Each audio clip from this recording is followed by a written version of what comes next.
A chemical formula can be determined from experimental data. Do you remember we talked about empirical and molecular formulas? We're going to learn how an empirical formula is determined.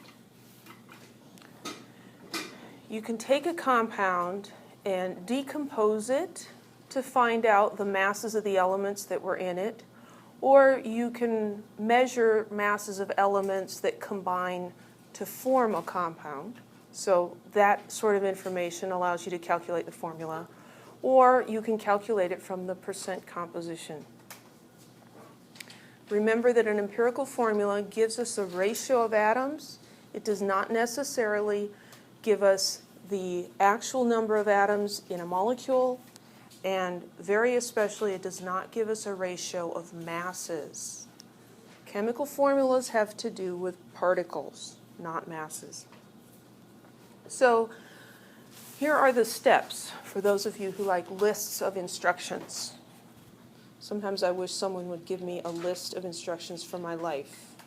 But then if they did, I wouldn't want to follow it. So it's probably a good thing. Finding empirical formulas is not difficult. It's just remembering what to do that can be challenging.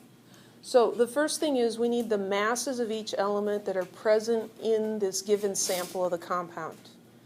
So if you're doing an experiment and you actually have the masses, there you go. If you're given a percentage, you can convert that into a mass by saying, well, let's just assume our mass of our whole sample is 100, and then the mass of each element is equal to the percentage. So that just makes it easier.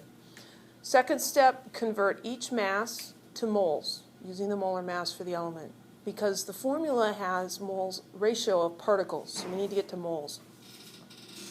And then the step your book uses, they say, write a pseudo formula using the number of moles of each element as subscripts. I think that's a little silly. I would skip that one.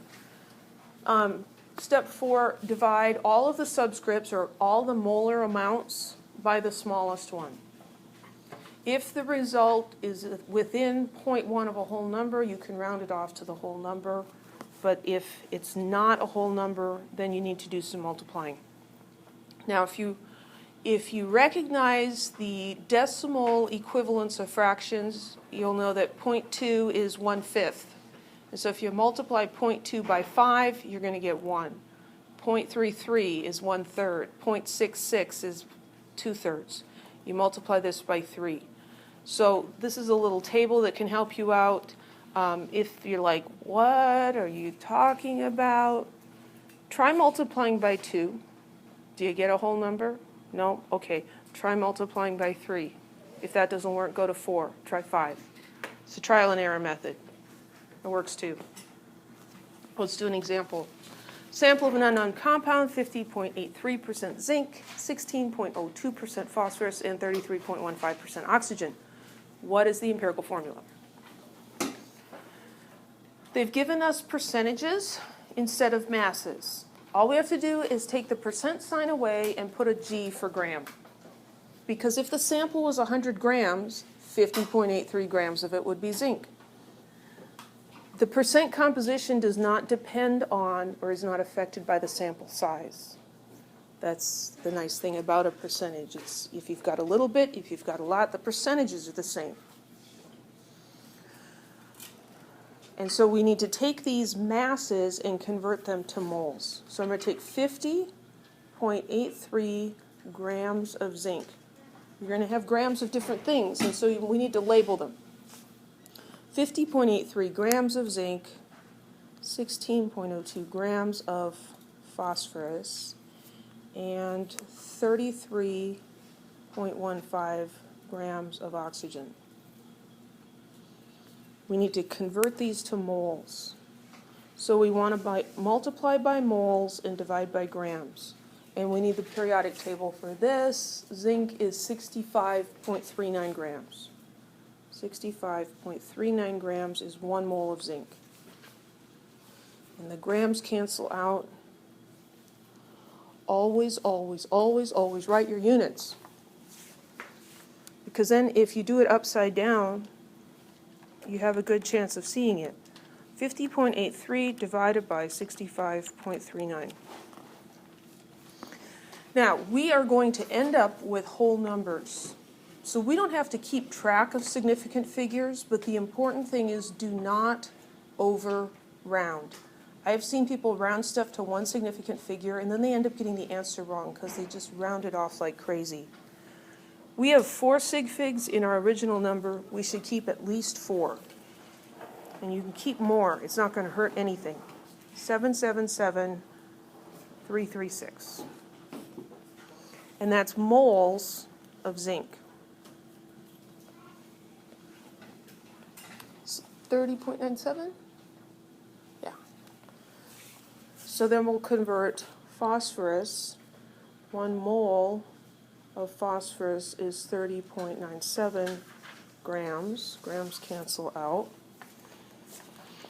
16.02 divided by 30.97. This is 0.51727 moles of phosphorus. Oxygen, 1 mole of oxygen to 16.00 grams of oxygen. Now, occasionally people will put in 32 there because they say, but oxygen's a diatomic element. Yeah, but it's in a compound here. The diatomic element thing is only when it's by itself. 33.15 divided by 16. Yeah, I guess that is right. 2.0719 moles of oxygen. So we find the number of moles. It's a 2, not a 7. We want to get whole number ratios. These are not whole numbers. What we're going to do is we're going to identify which of these is the smallest one, and we're going to divide all of them by the smallest. That way the smallest one ends up being 1, and everything else ends up being bigger than 1. We definitely don't want things smaller than 1. We've already got those. We have to do the same thing to everything because we want to keep the ratio the same. So we divide that one by itself, we end up with 1. We take the moles of zinc and we divide by that same number. So this is moles of phosphorus, and that ends up being 1, and the units would cancel out.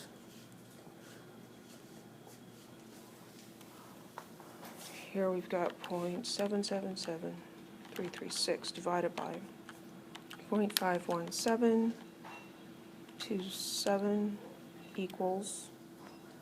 So this comes out to be 1.5028. That's moles of zinc per mole of phosphorus, if you want to keep track of units. So there's 1.5 times as many zinc atoms as phosphorus atoms. And then we do this other one divided by 0.51727 moles of phosphorus. 2.0719 divided by 0.51727. And this comes out to be 4.005 moles of oxygen per mole of phosphorus.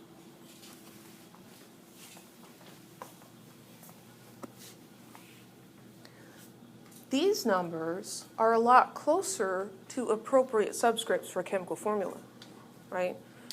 It would be zinc with a subscript 1.5, and I'll write that up here.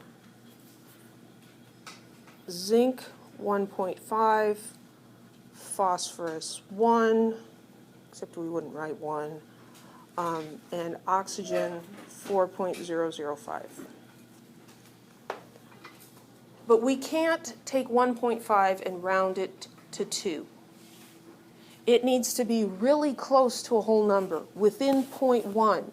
So if it was 1.9, we could round it, or if it was 2.08, we could round it down to 2, but we can't just round things. We need to multiply. I'm going to take these units off because I need the space.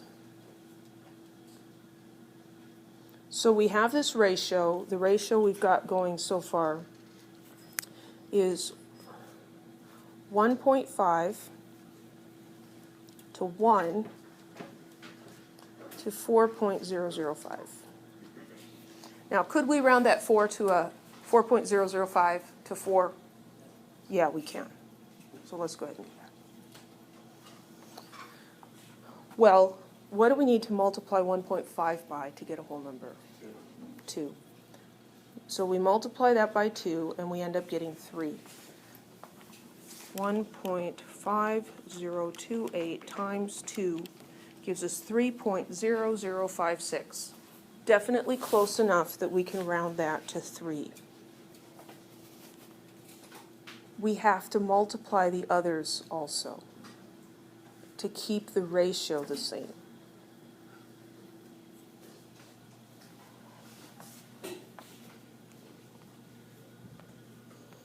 This ratio of 1.5 to 1 to 4 is the same as the ratio of 3 to 2 to 8. This whole dividing by the smallest one is just a little trick to get us a giant step in the direction of getting whole numbers for our ratios. These become the subscripts in the formulas. 3 was the number we came up with from zinc, so it's the subscript for zinc, Zn3. Phosphorus was the next one, 2. Oxygen, 8. That is the empirical formula for this compound. Any questions? It's one of those things that you just need to practice a couple of times.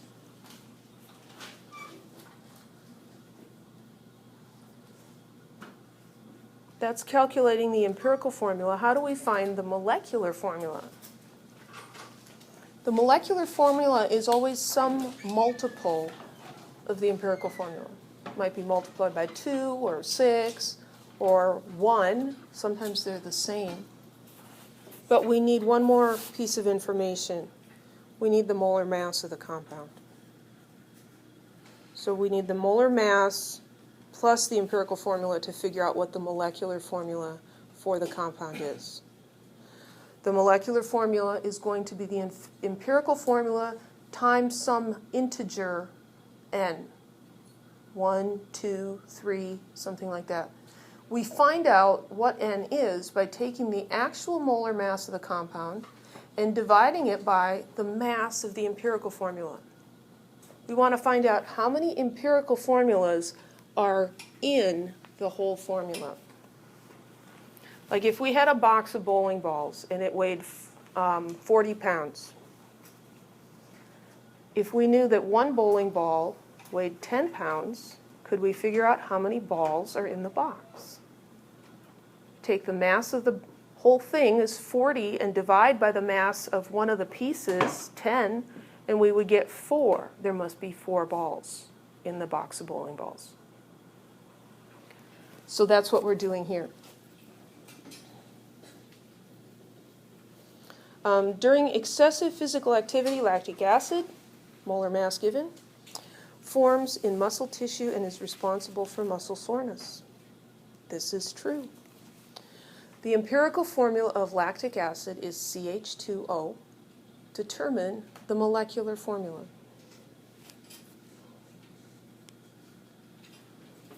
The molecular formula is going to be CH2O times some number. And the way we figure that out is that N equals the molar mass, which was given, 90.08, divided by the mass of the empirical formula. The mass of the empirical formula we calculate from this empirical formula just like we were calculating a molar mass. So carbon is 12.01 and hydrogen is 1.008, and there's 2 of them. And then there's our friend oxygen,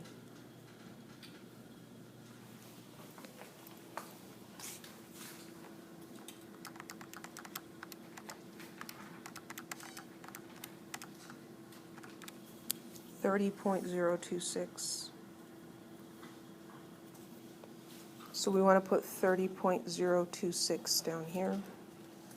You can probably see where this is going without even doing the math on the calculator. And we come up with 3.00007. So 3 is the number that multiplies that. But we're going to write it like a real molecular formula. We're going to take this 3 and we're going to multiply all the subscripts. So we're going to get C3H6O3. That's our empirical formula. We look at it this way just to help you understand what the process is. This has the same ratio of carbon to hydrogen to oxygen. 3 to 6 to 3 is the same as 1 to 2 to 1 in terms of ratios.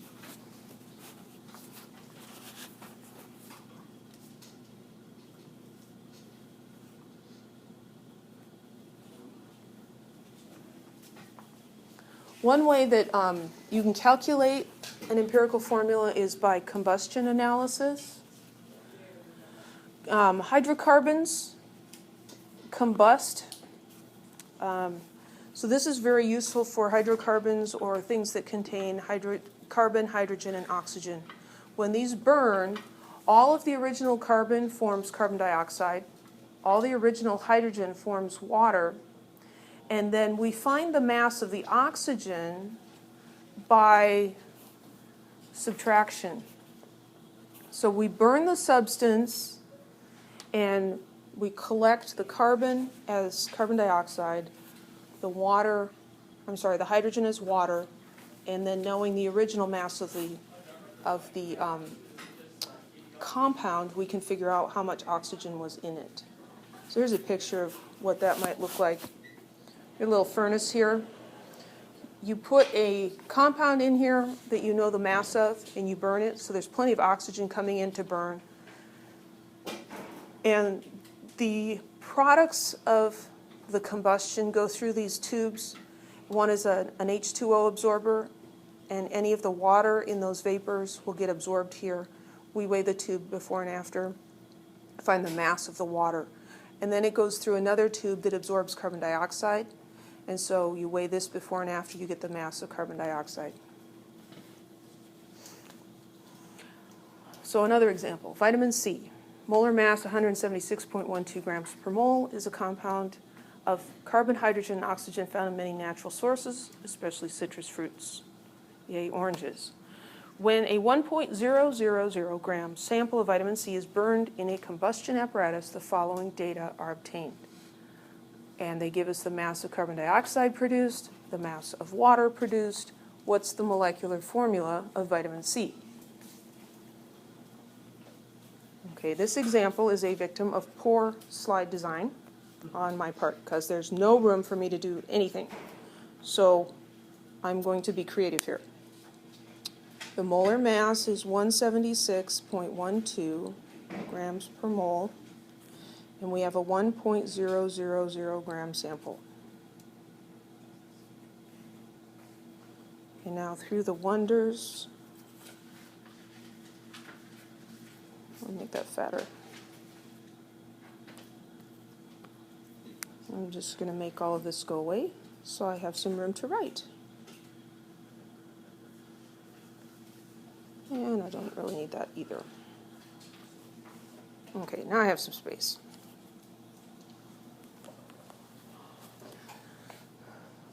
The mass of carbon dioxide allows us to figure out the mass of carbon in the original sample. So if we have 1.50 grams of carbon dioxide, we can calculate the mass of carbon. So we're going to take 1.50 grams of CO2. And then we're going to figure out how many moles of CO2 is that. We're going to need the molar mass. 12.01 plus 2 times 16 44.01 grams per mole.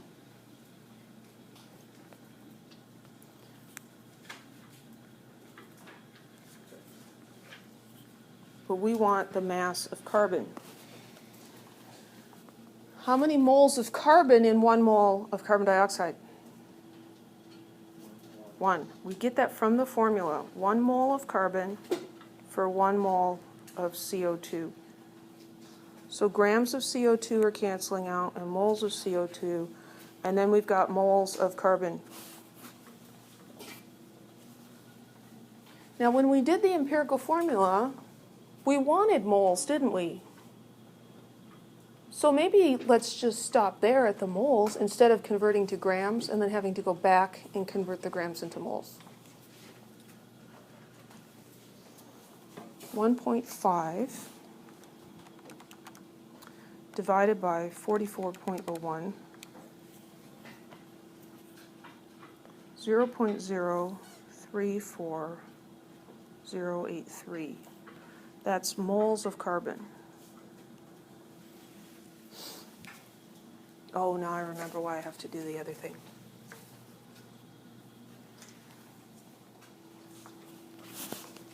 We'll discover it. That's what we'll do.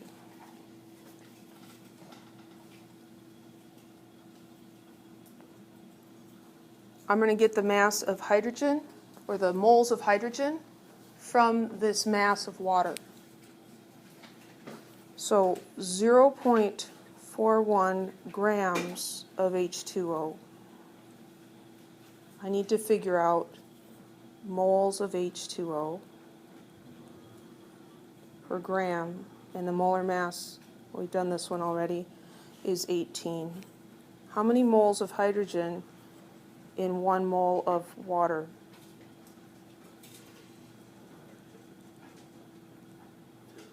2. H2O. So that gives us the moles of hydrogen. 0.41 divided by 18.02 times 2. 0.045505 moles of hydrogen. I'm carrying extra significant figures. And these numbers are small. That's okay. It just depends on the size of the sample. But what are we missing? There were 3 elements here. The oxygen. We need to figure out the mass, the moles of the oxygen by difference. We know the original mass of the ascorbic acid, the vitamin C. From these moles of hydrogen and carbon, we actually do need to calculate the mass, because the difference between the 1 gram of ascorbic acid and the mass of hydrogen and mass of carbon is the mass of the oxygen that was in the sample. This oxygen here did not necessarily come from the sample. It could have come from the oxygen in the air when the whole thing burned.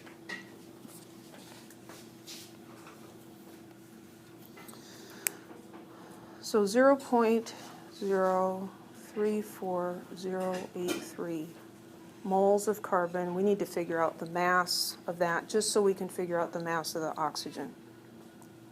12.01 grams of carbon per mole.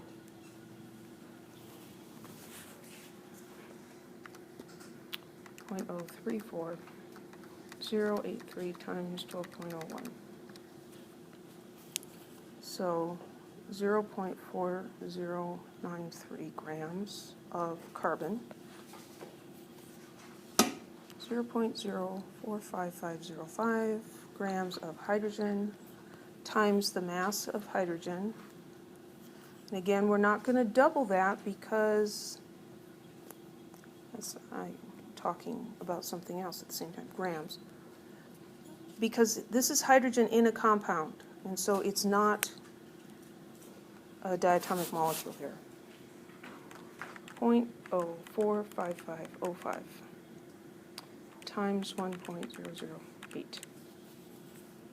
So 0.04587 grams of hydrogen.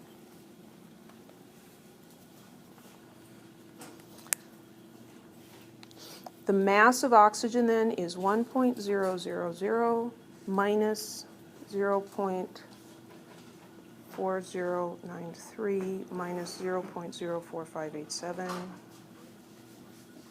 Don't transpose your numbers.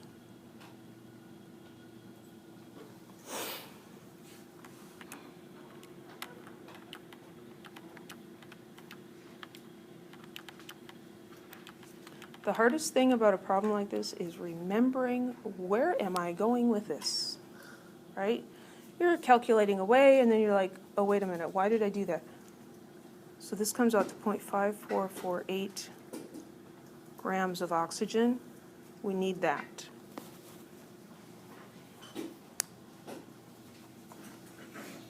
We don't need this anymore. No, we don't really need that part either.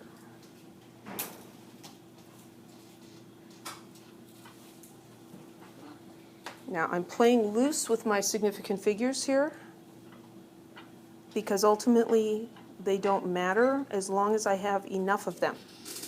So I'm just carrying some extras.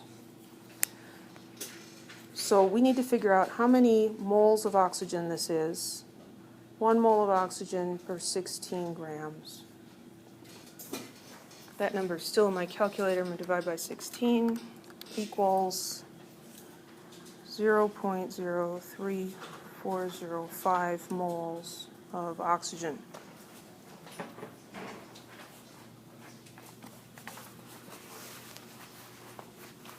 Is this harder than doing it from percent composition? Sure it is. But this is how they actually figure out what the formulas of these things are. There's a lab here in Fresno called Apple Labs. They spell it different than like Apple computers. But they analyze stuff. And they do stuff for government agencies and for private businesses and things. But if you had a sample of something and you needed to know what was in there, or you had some dirt and you had a particular chemical and you needed to know how much of that chemical was in the dirt, they have the equipment that they can do stuff like this and figure out what that compound is and how much of it is in there. So this is like real life kind of stuff. I've got moles of oxygen, carbon, and hydrogen. How do I get a formula out of that? It involves dividing by the smallest. So I'm going to look at these and decide which one's smaller. Well, the oxygen is smaller by a hair. So I'm going to divide this by itself. That will be 1. I'm going to divide this by oxygen, which is going to be really, really close to 1, right? 0.03483 divided by 0.03405. Yeah, a 1 with 4 zeros after it. So that one equals 1. And then this one is going to be a little different. 0.045505 divided by 0.03405. This one comes out to 1.336. I'm just going to circle that so that we can see it hiding in there. Can I round that off to 1? No. I should look at the 0.336 and say, that's a lot like the decimal equivalent of 1/3, right? 1.336 is 1 1/3. If I multiply this number by 3, I'm going to get a whole number. So I go times 3 equals 4.009. Times 3, this comes to be 4.009. That's close enough to round off. So there we've got 1. But if I multiplied that one by 3, I have to multiply the others. So this is times 3, which equals 3. And this is times 3, which equals 3. So my empirical formula then is, let's see, what went with the C? The C has a 3, and the H has a 4, and the O has a 3.